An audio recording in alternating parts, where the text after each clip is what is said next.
कैसे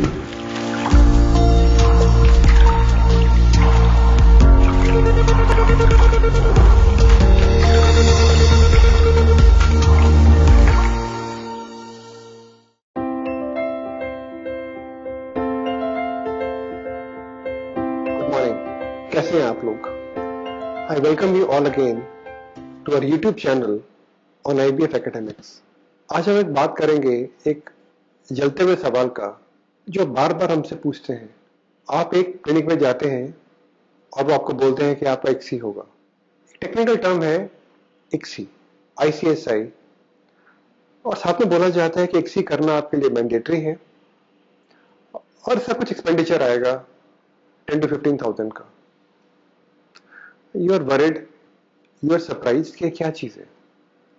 तो आज हमने सोचा कि आपसे बात करेंगे कि ICSI क्या होता है, ये कब करना चाहिए, इसके लिए रिकमेंडेशंस क्या क्या हैं और इसे करने के क्या फायदे होते हैं आपको।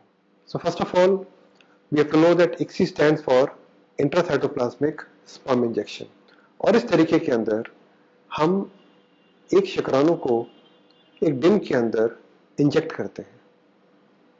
So we're injecting every sperm separately into an egg, and that is called intracytoplasmic sperm injection. जब हम एक नॉर्मल IVF करते हैं तो हम कुछ स्पर्म्स की मात्राओं को लेकर we take few lakhs of sperms and we mix it with the egg. That is called insemination or simple IVF.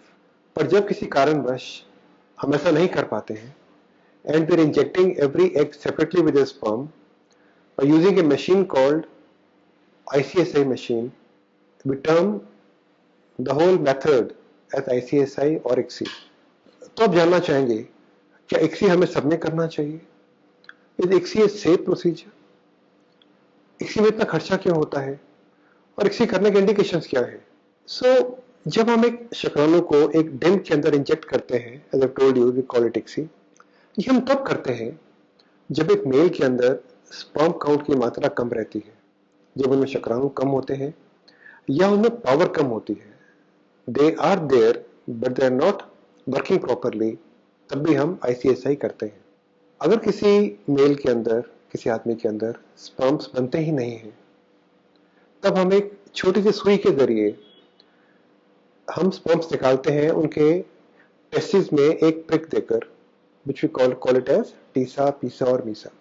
तो हम सर्जिकली स्पर्म्स को जब निकालते हैं एक टेस्टिस से तो उनकी मात्रा कम रहती है, तब भी हमें ICSI करना पड़ता है।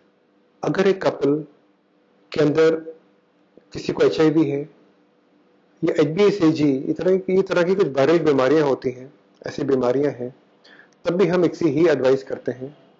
और अगर हम किसी कारणवश कपल का PGS करना चाहते हैं, जहां पर हम एक एम्ब्रियो बायोप्सी करते हैं बाद में, तब भी हम ICSI ही एडवाइस करते हैं कपल को करवाने के लिए। सो ICSI is a very simple technique. अभी मैं आपको बताना चाहूंगा कि ICSI सब में करने की जरूरत नहीं होती है। ICSI has got some indications.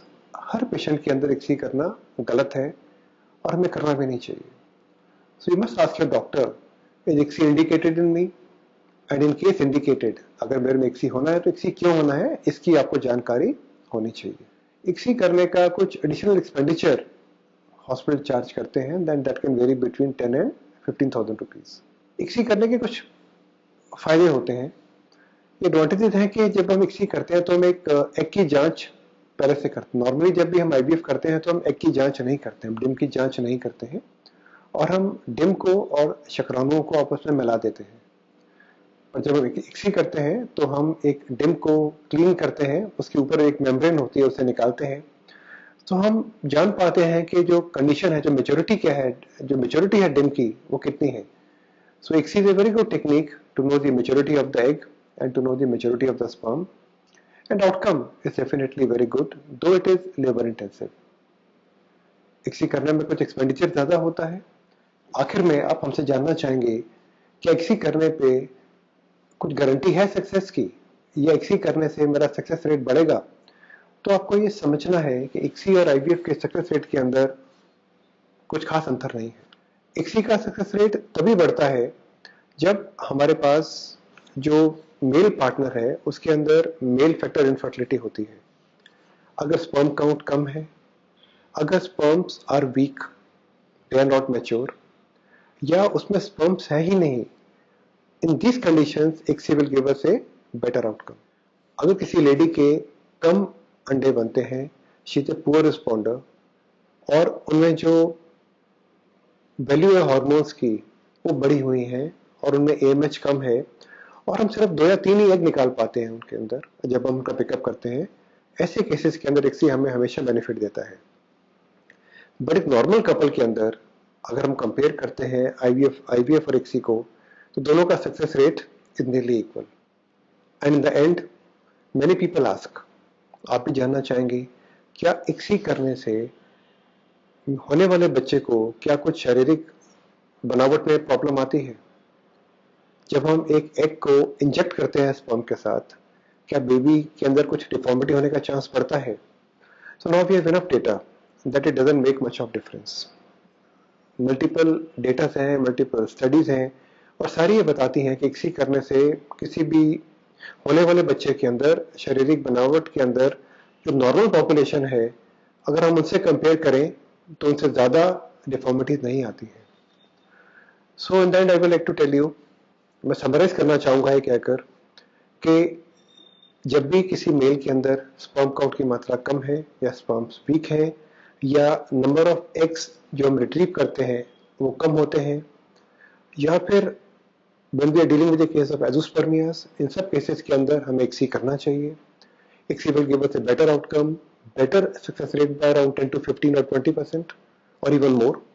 XC is an ideal method of doing an IVF when we plan to do PGS or embryo biopsy in the couple in case they are having any genetic problem or they have got recurrent implantation failures. So XC is a very time and trusted technique which can be now done by nearly everyone. It's a very cheap technique, and normally many of the hospitals they include ICSI as part of their package. At my hospital, it is part of the package, and anyone requiring ICSI, we don't charge any money for ICSI separately.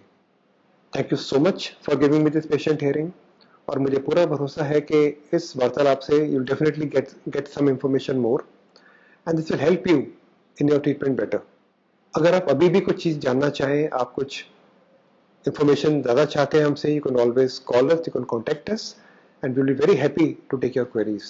Thank you very much for coming and visiting our channel, and I'm very sure we'll meet again in some time and we'll discuss about some new topic.